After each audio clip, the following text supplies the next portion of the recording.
샬롬. 이번에 메시지는요, 라삐님께서 세계 기독교인들을 향해서 지금 이 시기에 기독교인들이 어떻게 반응하고 있나, 또 바로 신앙생활을 같이 이렇게 좀 제대로 알고 가실 수 있는 그런 마음으로 권면하는 그런 차원에서 경고와 더불어서 또 권면하는 메시지로 우리에게도 전하고자 하는 그런 메시지로 제가 알고 있습니다. 그러니까 우리가 왜 그런 말씀을 주시는지 굉장히 심각하게 전하시는 말씀인데요.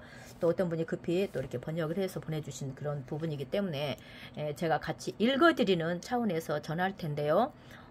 이렇게 좀 자막이, 한국 자막이 없기 때문에 참고로 보시라고 제가 전해드리겠습니다. 자, 이번 다가오는 한 주를 염두에 두고 여러분께 보고를 드리고자 합니다. 우리는 이번 주에 중요한 시간을 보냈습니다. 아바트 안미 국제사회에서는 사역에서는 가자 예언 영상을 공개했습니다. 이 영상은 이미 기록적인 조회수를 기록하면서 아바트 안미 역사상 모든 것을 깼습니다. 모든 기록을 깼습니다. 현재까지 15만 회 이상의 조회수를 기록했고 12개 이상의 언어로 번역되었으며 계속해서 성장하고 있습니다. 하지만 한 가지 상기시켜드리고 싶은 점이 있습니다. 제가 온라인에서 많은 댓글을 보았는데요. 그 중에 특히 기독교인들로부터 반유대적인 발언이 많다는 것입니다. 제가 두 가지에 대해 잠시 이야기하고 싶습니다. 먼저 긍정적이든 부정적이든 어떤 방식으로든 여러분이 참여해 주시는 것에 대해서 감사드립니다. 우리 모든 관심에 대해 감사하게 생각합니다. 하지만 제가 강조하고 싶은 중요한 점이 있습니다. 기독교인들이 반드시 배워야 할 한 가지가 있습니다. 제가 거짓말하는 것이 아닙니다. 저는 지금까지 수천 통의 이메일을 받았습니다. 그 수를 이해하셔야 합니다. 수천 통의 이메일을 받았고 그 내용은 기독교인들이 저에게 복음을 전하는 것이었습니다. 그들은 저에게 사탄의 회당 이야기를 하며 제가 얼마나 예수를 필요로 하는지에 대해서 설교하고 있었습니다. 기독교인들에게 전하는 메시지입니다. 이것은 먼저 기독교인들에게 한 가지 명확하게 하고 싶은데요. 저는 유대인 이스라엘인입니다.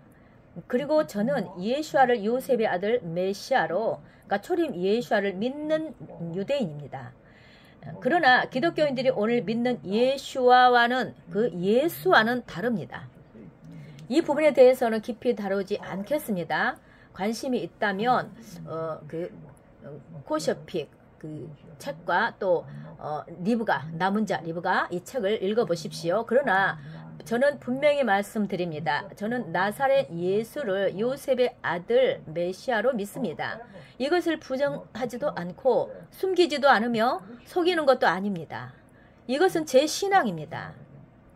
하지만 기독교인들이 너무나도 자만하고만 하여 자기들이 믿는 예수가 진짜 예수라고 주장하는 것은 용납할 수 없습니다. 여러분께 한 가지 이야기를 들려드리고 싶습니다. 캐나다에서 있었던 일인데 한 11년에서 12년 전쯤인데요. 저는 한 반선교 단체와 토론을 하고 있었습니다. 그 주제는 예수아가 정말로 메시아인가 였습니다. 저는 토론을 잘 진행하고 있었습니다. 그러자 한 랍비가 일어나서 저에게 이렇게 말했습니다. 당신이 믿는 그 예수가 정말 메시아라고 가정해 봅시다. 금요일 오후 4시인데요. 그러면 2시간 후면 샤밧 안식일이 시작되는데 그 예수는 샤밧이 될 때에 어디로 갈까요? 우리와 함께 샤밧을 지킬까요? 아니면 일요일에 교회로 갈까요? 저는 그것만 알고 싶습니다. 그렇게 말했어요. 이 말은 매우 중요한 포인트를 짚었습니다. 예수아는 유대인이었습니다. 그냥 평범한 유대인이 아니라 바리새적 유대인이었습니다. 이런 부분을 그 예시바에서 또 라삐님 메시지에서 너무나도 많이 정확하게 다 해주셨죠. 그때 당시에 유대인들, 바리새인이 누구고 사두개인이 누구고 왜 바리새인들과 사두개인과 다른 점 이런 거 다 해주셨잖아요. 자, 대체 신학에 대한 경고인데요. 일반적으로 대체 신학이라는 것은 유대인을 다른 민족으로 대체하는 것을 의미한다고 생각할 수 있습니다. 그러나 더 깊이 들어가 보면 예수와를 다른 예수로 대체하는 것이 더 큰 문제입니다. 이것이 바로 기독교가 지난 2000년 동안 저지른 가장 큰 죄입니다. 기독교는 조금씩 예수와를 다른 예수로 바꿨습니다. 처음에는 작은 변화였지만 결국 완전히 다른 존재로 변해버렸습니다. 이것에 대해 저는 많은 글을 썼습니다. 아까도 소개했던 책들, 또 코비드-19 책에도 너무나 귀합니다. 그 책 여러분 그 책 좀 보십시오. 완전히 성경 다음으로 진짜 백과사전입니다. 이 문제를 심층적으로 분석했습니다. 자, 반드시 여러분 우리는 조심해야 하는데요.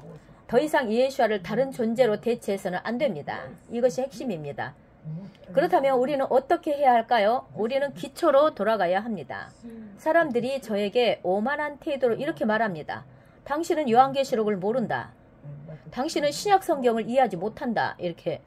그러나 저는 여러분께 이렇게 말하고 싶습니다. 모든 성경의 기초는 토라, 모세 오경으로 시작해야 합니다. 왜냐하면 신약에서도 그렇게 말하고 있기 때문입니다. 이스라엘의 기초는 모세이며 모세보다 더 위대한 예언자는 없습니다. 예수와도 그의 사역을 모세로부터 시작했습니다. 따라서 우리도 그렇게 해야 합니다. 기독교인들에게 주는 경고인데요. 첫째, 유대인을 대적하여 교만하게 굴지 마십시오. 예수를 사랑한다고 하면서도 반유대적인 발언을 하는 사람들이 많습니다. 저도 이런 분들을 보는데요. 본인들이 그렇게 하는 줄도 잘 몰라요.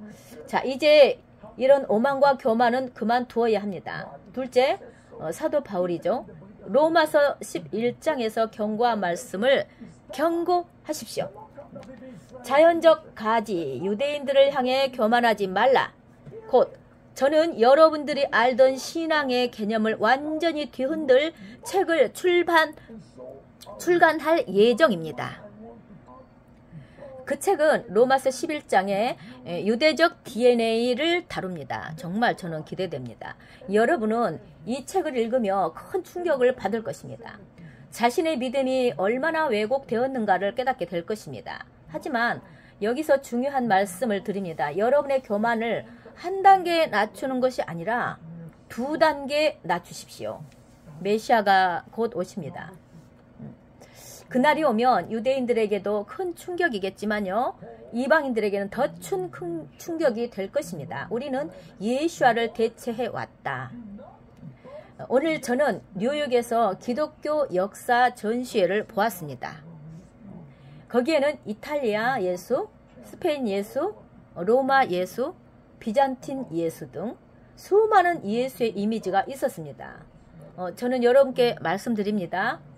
우리는 예수와를 그러니까 여러분들은 예수와를 대체해 왔습니다. 그리고 이 대체 신학은 매우 위험합니다.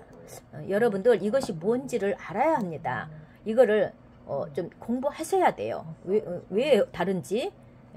자, 그러므로 저는 여러분께 도전합니다. 특히 기독교인들에게 요청합니다. 자신을 낮추고 교만을 버리십시오. 그리고 유대인들에게 말하고 싶습니다. 오늘 우리도 지난 2000년 동안 기독교를 왜곡해서 바라보았습니다. 양측이 겸손해질 때 우리는 진정한 메시아를 발견할 것입니다. 이것이 우리의 비전이며 우리는 전 세계적으로 이 화해의 사역을 진행하고 있습니다. 메시아가 곧 오십니다. 그날을 준비하십시오.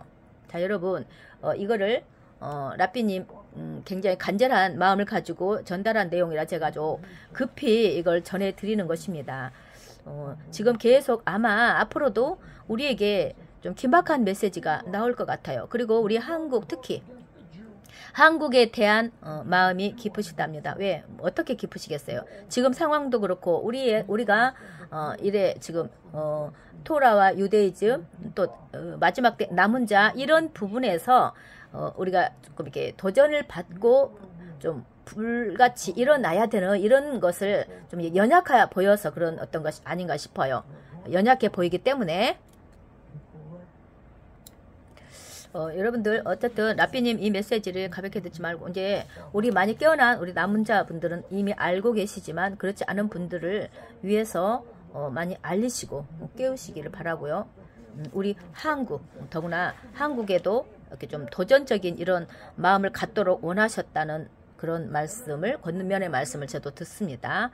우리 같이 우리도 심각성을 느끼고 분발하기를 바랍니다. 정말 지금 아프리카 지역에 붕이 일어나는 것을 여러분들 보실 수 있을 거예요. 그것도 좀 나누기를 원합니다. 어쨌든 우리 같이 대한민국의 남은 자들이 많이 일어서길 원합니다. 샬롬.